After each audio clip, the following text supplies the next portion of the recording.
play on the field, the courts, and the ice is just one part of sports. Behind every game are the people hard at work so we can enjoy the action. They're the owners, administrators, agents, broadcasters, and promoters who bring the games to life. Meet them when you go behind the game with Patrick Klinger and Bill Robertson.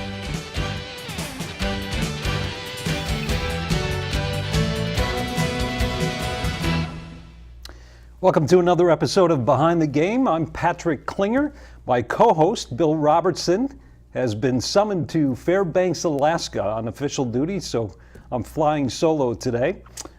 Anybody who has watched television or listened to the radio over the course of the last 50 years here in Minnesota is probably familiar with today's guest. He's a member of the Minnesota Broadcaster Hall of Fame.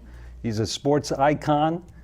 He's covered virtually every sporting event in Minnesota that's taken place over the last 5 decades since he began his career as a 17-year-old.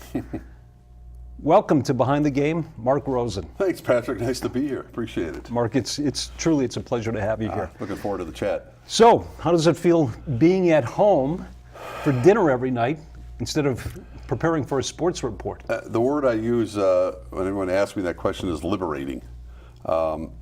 Honestly, I can't get the smile off my face. I mean, I think that I didn't know quite how I was going to feel after my last broadcast on January the 10th, but from the moment that kind of the euphoria settled down a little bit and kind of settled in my world, it's opened up a whole world that I didn't know existed. I mean, it's just the little things, the normal things that people sort of take for granted after their 9-to-5 day, I've never really experienced, whether it's just having a meal at home, sitting here watching some television with my wife, wearing my sweats, watching a game in a different way. I still am a sports fan, certainly, but when I want to walk away from it, I'm watching something on Netflix or something else, I'm watching that and I can keep an eye on the score a little bit.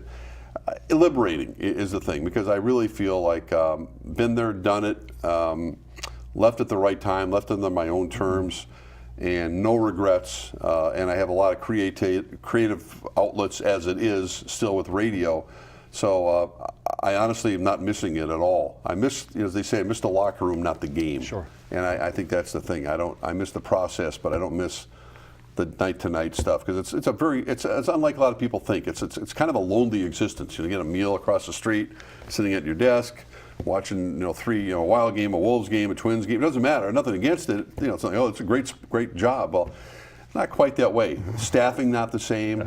Budgets aren't the same, and I felt like kind of hit the wall.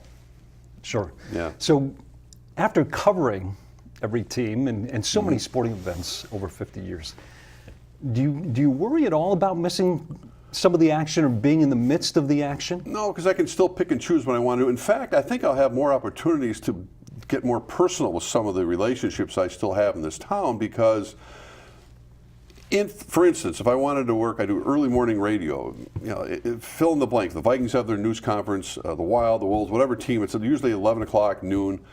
If I attend that, like I did for many years, and then do the show with Common Man at 2 o'clock, then my day is just beginning. So I'm literally working from 7 o'clock in the morning till 11 o'clock at night without a break. So I had to choose to say, look, I can't go to these news conferences anymore, because it just would make for too long of a day. Obviously, there were exceptions to the rule. New manager named, new manager fired, coach, big player acquisition. But I think now that I have that freedom of knowing my day is done at 3 o'clock, it'll enable me to go to some of these news conferences and actually get more personal with some of those relationships. And I look forward to that, because I've kind of missed that. But I know when the day is done, my day is going to be done at 3 o'clock, not 11 o'clock at night. So it gives me more freedom to do some of those things. So I won't be missing it, especially those sorts, that access to the playing field. So I'm not really retiring from that, but I can just sort of pick and choose how I want to deal with it. I spent a lot of years in professional baseball. Correct. One of the things that you realize is that it's a business. Correct. For the fans, it's a game, but it's a business.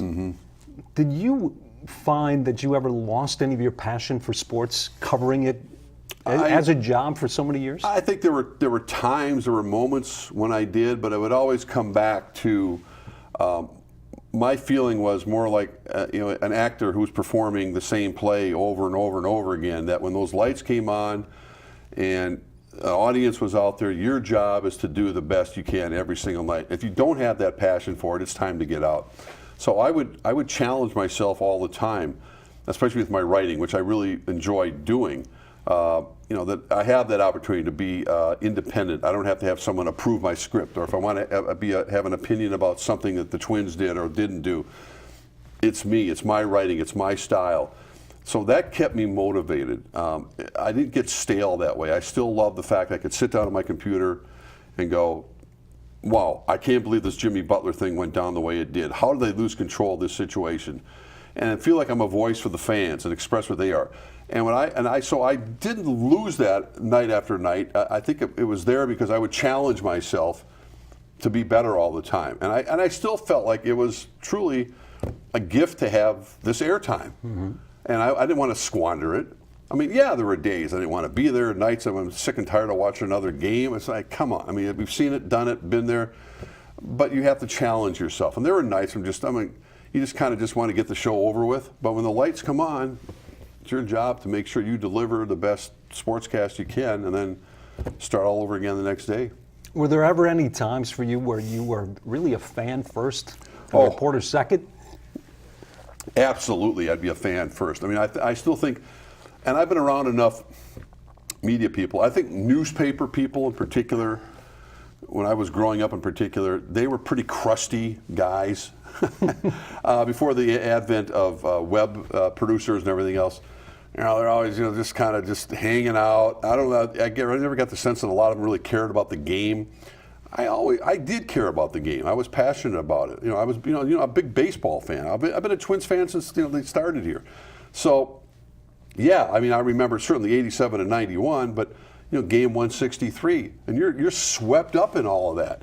Because my job is to be, I like to think it came natural, is to have that infusion of that same feeling when you hit the airwaves. Many times the game is over, you had that feeling when you're watching it, but maybe your broadcast is an hour and a half later, and you're in a sterile studio.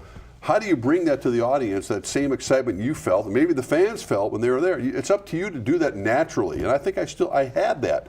And absolutely, there were many times when in fact, I had a couple players tell me, I think you care about this game more than some of my teammates.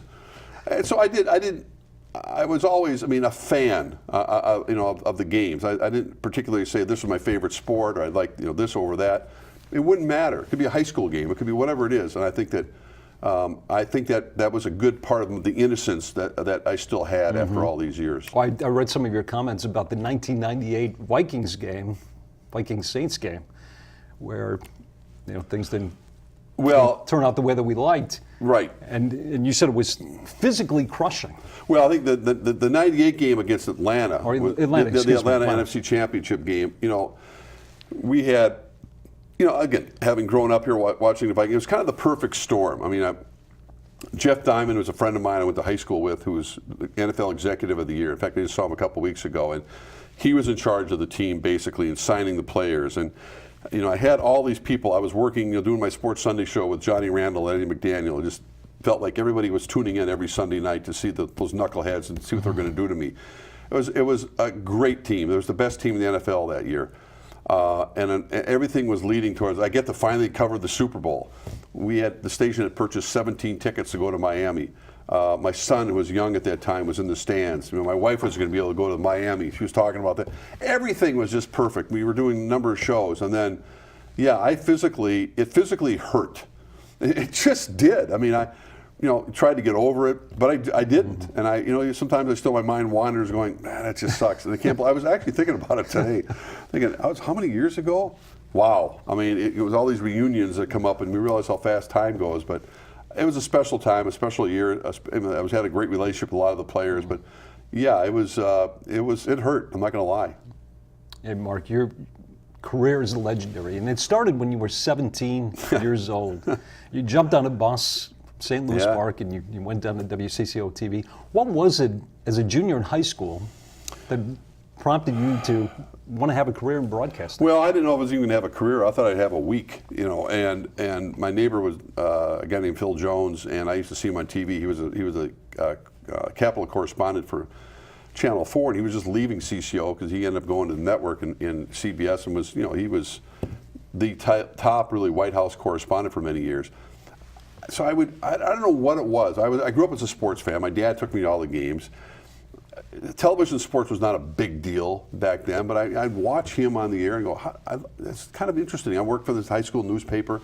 So I said to him, do you think there's a chance I could ever just go down and hang out at the station? And he called Hal Scott, who was the boss at the time, and he gave permission for me to hang around on a Saturday. I went down there on a Saturday in April of 1969 when I was 17 years old. And I got done that day. I remember taking the bus home and telling my parents, I got to try to get down there on Monday again. I was working part-time at a drugstore. I'm going to high school. And I kept going back and going back. I knew in my heart, somehow, some way, it was like, this place is mesmerizing. And I didn't think it was going to lead to anything. But back then, they didn't have internship programs. Now you have an internship program in college. He or she comes, works for 5-6 months, gets paid for a few dollars, adds to your resume, you're out the door. They never said I had to go. So that year, I'm not making this up. Believe me, I was nothing special. I was just learning every day and trying to be a sponge. But in August of that year, they hired me part-time. I don't know why. And I'm not being modest. There was no reason for them to hire me. But they did. And I never left. I figured I'll hang around. And I had some rough spots, believe me, but learned a lot from really the best people probably ever in a local television newsroom. Sure. Yeah, it was an extraordinary time. It was a different time that time when everybody smoked in the newsroom, and I didn't, but all the secondhand smoke, and we had chemicals from the film that we had, and this basement studio. But we had just the legendary newsroom of all time with Dave Moore, and people who grew up here in the Twin City area remember those names, and I was privileged to be around all those people. Pretty amazing. You've retired after 50 years on television, but you've kept your radio job. Right. After such a storied career, why not just sort of ride off into the sunset? And what's prompted you to continue to stay on the radio side? I love it. I love the idea. I think radio is the perfect medium for our time right now, because I think the way that people communicate with each other, with social media, texting, all the forums that people use. I think what's lost is real conversation, real one-on-one time. And I think radio provides that kind of personal touch. I mean, the brand, even as my TV career was winding down, in the last few years, there is no doubt that my brand was stronger with KFAN than WCCO. People knew me and know me from WCCO television, but they got to really know me because of what goes on at KFAN. And really, to a certain extent, it all kicked off even a lot longer when I was on KQRS with Tom Bernard, when I started that show with him. Where radio is so much more personal. You got more time, you got a chance to be more of yourself, to show more of yourself. And these are some of my best friends, and I love doing it. And I said the creative outlet that I still have, not so much just with sports, but I love having being in the news, business, and being whether it's pop culture, talking about Elton John, talking about concerts, food, traveling to Vegas. I didn't feel like I was going to retire. I just wanted to kind of reschedule some things, and my relentless pursuit of working from that morning till nighttime shift was done, and radio still gives me that outlet, and I don't need to be on TV anymore. I love the radio interaction, and more importantly, I just love the feeling that people do relate to it. I think it does give them a personal connection. We are their friends. It's personal with a lot of people, I can tell, and a little more freedom. I'm not going to lie. You get to say a few more things and do a few more things, and they give you a longer string. But so I just I didn't want to give it up. I love doing it. I hope they do it as long as they want me. You mentioned Tom Bernard, and you were on the show back in the mid '80s, and in many ways you helped create what became a hugely successful show. You also worked with Sid Hartman on WCCO Radio for a while. Tell me what it was like to work with two really iconic personalities in this marketplace. Well, I mean, I've had a chance with radio, work with, I started on KQ in right after my son was born in January of 1986, before Tom came on. I was just doing traditional 3-4 minute little sports updates, and Tom started in April. Never met each other before. And long story short, I mean, we just hit it off. I mean, he challenged me. He certainly gave me the exposure, and I think I gave him the credibility. And as it turns out, in '87, which as you know was a magical year with the Minnesota Twins, KQRS became the Twin station. I ran for governor in '86. And I still get people who say, I voted for you in 1986. Jesse Ventura got the idea of watching me run for governor. He told me, let me tell you something, Rosen. I knew I could be governor someday. I got 9,000 write-in votes. It was crazy. So again, you realize the power of radio. Back then, KQ was it. We were the Twin station. People were glomming on, even though WCCO Radio was officially the Twin station, KQRS was the Twin station. So I realized I learned in a hurry. And Tom ended up being great. I mean, there were forces that worked against me eventually that said, we were locally owned. My boss, the late Jim Rupp at that time, said, we want Little Marky to grow up to be Big Mark. We want you at CCO Radio. And I fought it for a while, but I realized, I wasn't going to win that battle. And I knew where my bread was buttered, as they say. And look, I had some great bosses at CCO Radio, Steve Goldstein and John Quick, and those were the days. I mean, I was on with Sid in the morning, Boone and Erickson, Steve Cannon in the afternoon. So I mean, here I am working with Dave Moore and all the great reporters at WCCO Television. Now I work with Tom Bernard. Now I go over to WCCO Radio and I'm working with the Goliaths of the business still. What a fairy tale this was. So I mean, it was extraordinary. And that was Sid in his kind of still in his prime, And Cannon would challenge you. I mean, Steve Cannon was as big as it got. So I mean, I felt really honored to be with the Boone and Ericksons and all those people even at CCO Radio for that time. And then, kind of eventually kind of died out a little bit, and I went on to different pastures. And Sid? You must have some great Sid stories. Well, I got a lot of decades of working with Sid, and yeah, I mean, for better, for worse. Yeah, sometimes. everybody has a Sid story. I mean, he grew up with my watching my dad and his brothers in North Minneapolis, and I always appreciated Sid's passion for my dad's family and everything growing up in Minneapolis. And yeah, Sid was. No one like him, never will be. People said, no, I don't want to be like Sid. But God bless him. I mean, he's going to be 99 years old here in a couple of weeks, and he still loves doing what he's doing. I mean, where do you sign up for that? Good for him. Yeah, it's remarkable. It is, absolutely. I remember your write-in campaign for governor very well, at 9,000 votes. Right. It began really as a publicity stunt, but it turned into something, pretty serious. There were people who took your candidacy seriously. And I wasn't officially on the ballot, but yes, they did. I had people, really responsible-looking people coming up to me going, no, I'm going to vote for you. I went, are you nuts? Did that give you pause for thought and you think about the possibility of a political career? No. I thought, I understood the power that I had, and if I had kind of harnessed all that and really put together a staff and decided to run for local government and get out of it. But why would I give up the TV thing, especially the way politics has turned out? But I wanted no part of it. I enjoyed the process, but it did show you, me, other people. As I mentioned, Jesse. It opened the door, I think, in a lot of ways, saying, anything's possible. I mean, because I wasn't on the ballot. If I had been on the ballot, I would have had to officially, get off the radio and all that. But the fact that 9,000 people wrote my name in for governor is crazy. I ran against, Rudy Perpich and Cal Ludeman. We had big rallies out at Met Center. Ludeman had a sense of humor about it. I don't know if Rudy did, but Cal did. And I don't think the people who had to count the write-in votes were real happy with me. But it was an eye-opener because I did realize that I could really run a campaign and say things to the people and look them in the eye and say, make promises I probably couldn't keep, but I'm still going to go out there and do it. But no, it really didn't give me any pause to want to pursue a career in politics, no. Mark, local television personalities are really treated sometimes like celebrities.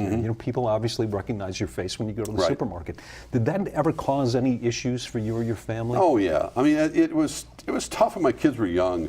Being tall as I am, 6'5", 6'6", and being noticed and I think, sports is a great common denominator. I mean, it's one of those things where if the news anchors, people aren't going to go up to them and say, hey, what did you think of the latest bill in the legislature? Do you think it's going to pass? Blah, blah, blah. No, they go, hey, how are the kids doing? Well, with me, it's easy to say, who are the Vikings going to draft? Are the Twins ever going to sign another big hitter? It's a great icebreaker. And I always appreciated that. Now, there were times, especially when my kids were young, that it was hard on them because I don't think they understood why Dad was being bugged all the time, especially family time at a restaurant. And 99% of the time, I didn't care. There were times, I was in the bar business for a while, and you just kind of know when you have to just kind of back off and get out of Dodge. But I always appreciated the fact, I still do, that people want to come up and talk. I never took it for granted. It was hard on my family sometimes, I'm not going to lie. They understood the best they could. My wife was extremely patient about it, but I also had to learn how to just kind of, like, my eyes over here, over there. Don't have to make eye contact with everybody. And people would later go, I could have come up and said something to you. I went, I wouldn't have minded it. It's just, there's a time and a place. I mean, there'd be time, leaving a movie theater, this was before cell phones, and people go, hey, Mark, how'd the Twins do tonight? I went, I don't know. I was watching the same movie as you, or I have no, but somehow they expected me just to know because I do sports for a living. I had no idea how the Twins did. I was here watching the movie. What did you think of the movie? I'd rather talk about that. So. There was a time when we would have to wait till the 6 o'clock news or the 10 o'clock news to get highlights and scores and updates on the local teams.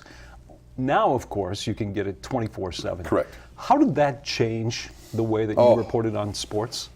Much to our favor. I mean, actually, when ESPN started, we used to run baseball scores every night, every game. Here's how the Dodgers did against Atlanta.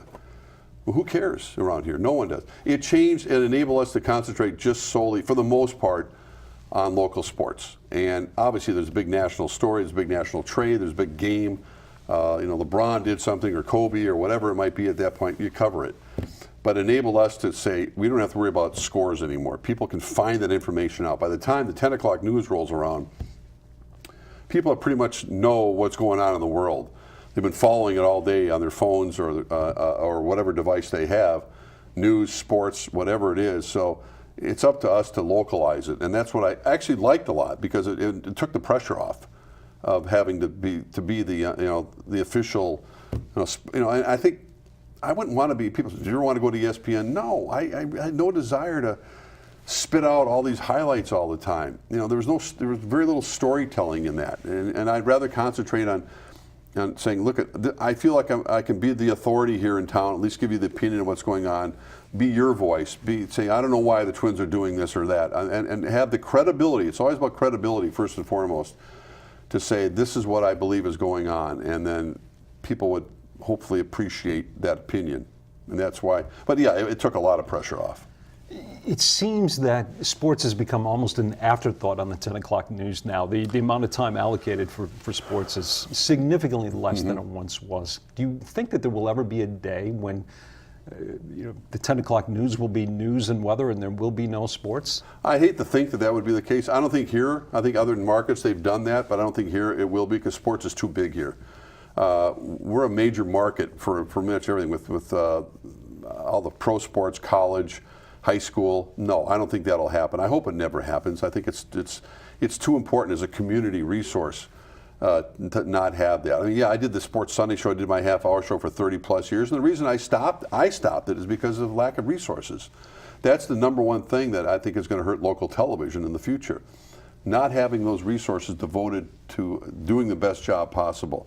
The way we covered sports late in my career was not the way we used to cover it. Unlimited, pretty much, budgets. And I get it. The business model's changed. But you still have to hopefully give people what they want locally. And I'd hate to think that's going to happen, and I don't think it will here. Yeah.